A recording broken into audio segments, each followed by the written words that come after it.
துலாம் ராசி நேர்களுக்கு ஆகஸ்ட் 2026 எப்படி இருக்கும்? ராசியாதிபதி கிரகம் சுக்கிரன் 12ஆம் பாவத்தில். 12ஆம் பாவத்தில் ராசியாதிபதி போகும் பொழுது ஒரு மனிதனுக்கு சின்ன சின்ன யாத்திரைகள் வந்து சேரும், ஆரோக்கியம் கெடும். அந்த யாத்திரை பணத்துக்கும் இருக்கலாம், அல்லது குடும்ப சூழ்நிலையை சரி பண்ணுறதுக்கு, அல்லது ஏதாவது ஒரு விவாதம் பிரச்சனை இருக்குது அதுக்கும் இருக்கலாம். ஆனால் செலவுகள் இருக்குது அந்த யாத்திரையினால். ஏனென்றால் சுக்கிரன் ராசி அதிபதி, அவர் 12ஆம் பாவத்தில் இருக்கும்போது ஏதாவது திடீர்னு செலவு வர்றதுக்கு வாய்ப்புகள் உள்ளன.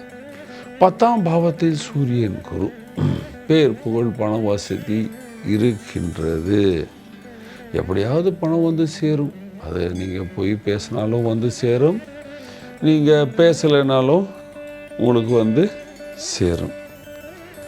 6ஆம் பாவத்தில் சனி பகவான், விரோதிகள் குறைவாள்கள். விரோதிகள் குறைகிறனால நீங்கள் நினைப்பீங்க அவன் தான் எனக்கு விரோதி, ஆனால் விரோதிகள் குறைஞ்சி நீங்கள் சந்தோஷமாக வாழ்வீர்கள். 8ஆம் பாவத்தில் செவ்வாய், மனைவியுடன் விவாதம், பார்ட்னருடன் விவாதம், ஃப்ரெண்ட்ஸ் உள்ள விவாதம், கோபம் அதிகமாக வரும். 8ஆவது பாவத்தில் இருக்கிற செவ்வாயின் பார்வை 2ஆம் பாவத்துக்கு இருக்குது. 2ஆம் பாவத்துக்கு செவ்வாயின் பார்வை இருக்கும் பொழுது நம்ம கடுமையாக பேசவே கூடாது. பேசிவிட்டால் பல வருஷமாக இருந்த நண்பர்கள் உங்களை விட்டு விலகி விடுவார்கள். அரசியல்வாதிகளுக்கு சுமாரான மாதம் பேர் புகழ் வசதி இருக்கும். ஆனால் உங்களுக்கு ப்ரமோஷன் அது டிமோஷன் எப்படி நினைக்கிறீங்களோ எனக்கு தெரியல. வீட்டிலேருந்து தொழுவாக நடக்கும். ஐயா நீங்கள் போய் இப்போ மெட்ராஸில் இருக்கிறவங்கள தூக்கி ஆசாம் போங்க, ஹிமாச்சலில் போங்க, அந்த மாதிரி அனுப்பிச்சிடுவாங்க. அங்கே போங்க இங்கே போங்கன்னு அந்த அலைச்சலில் மன கஷ்டம் இருக்கும். அரசியல்வாதி கலைஞர்களுக்கு வெளியூர் செல்வது, அதனால் பணம் சம்பாதிக்கிறது, அங்கே வேலை செய்கிறது, அதனால் கொஞ்சம் மன அலைச்சல்கள் அதிகமாக இருக்கும். வியாபாரிகளுக்கு சுமாரான காலம் நல்ல காலம், அலைச்சலுடன் நல்ல லாபத்தை சம்பாதிப்பீர்கள். இம்போர்ட் எக்ஸ்போர்ட் பண்ணுறவங்களுக்கு நல்ல காலம், பிரமாதமான காலம். பொருள் வந்த பிற்பாடு இங்கே டிலேயாக விற்பீங்க, ஆனால் பொருள் எல்லாமே வந்து உங்களுக்கு சேரும் என்று சொல்லுவேன். வேலைக்கு செல்கிற ஆண் பெண்களுக்கு சுமாரான லாபத்துடன் சந்தோஷமான காலம் என்று சொல்லலாம்.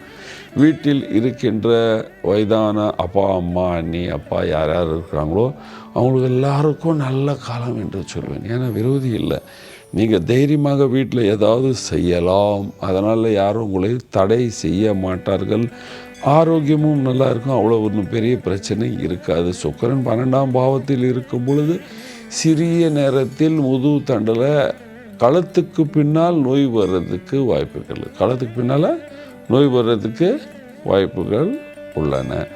நீங்கள் விவசாயம் பண்ணுறீங்கன்னா சுமாரான லாபம் பார்ப்பீர்கள். ஸ்டூடெண்ட் நல்ல படிப்பீர்கள், நல்ல சந்தோஷமாக இருப்பீர்கள். என பரிகாரம் செய்ய வேண்டும். பரிகாரமாக சுக்கிரன் 12இல் இருக்கும் பொழுது தினமும் துர்கை பிரீத்தி செய்ய வேண்டும். துர்கா சாலிசா படிக்க வேண்டும், அல்லது துர்கை ஆலயம் சென்று அங்கு ஒரு தீபத்தை ஏற்ற வேண்டும். துர்கா பூஜை செய்ய செய்ய சுக்கிரன் உங்களுக்கு ஆசீர்வாதத்தை கொடுப்பார், பேர் புகழை கொடுப்பார், சந்தோஷத்தை கொடுப்பார். அதே நேரத்தில் சனி பகவான் 6இல் இருந்தாலும் அது 12ஆம் பாவத்தை பார்க்குது. அதனால் சனிக்கிழமை நவகிரக கோயிலில் இருக்கிற சனி பகவானுக்கு ஒரு விளக்கு ஏற்றி கொண்டு வந்தார். நீங்கள் எல்லோரும் சந்தோஷமாக சுகமாக வாழ்வீர்கள். நன்றி, வணக்கம்.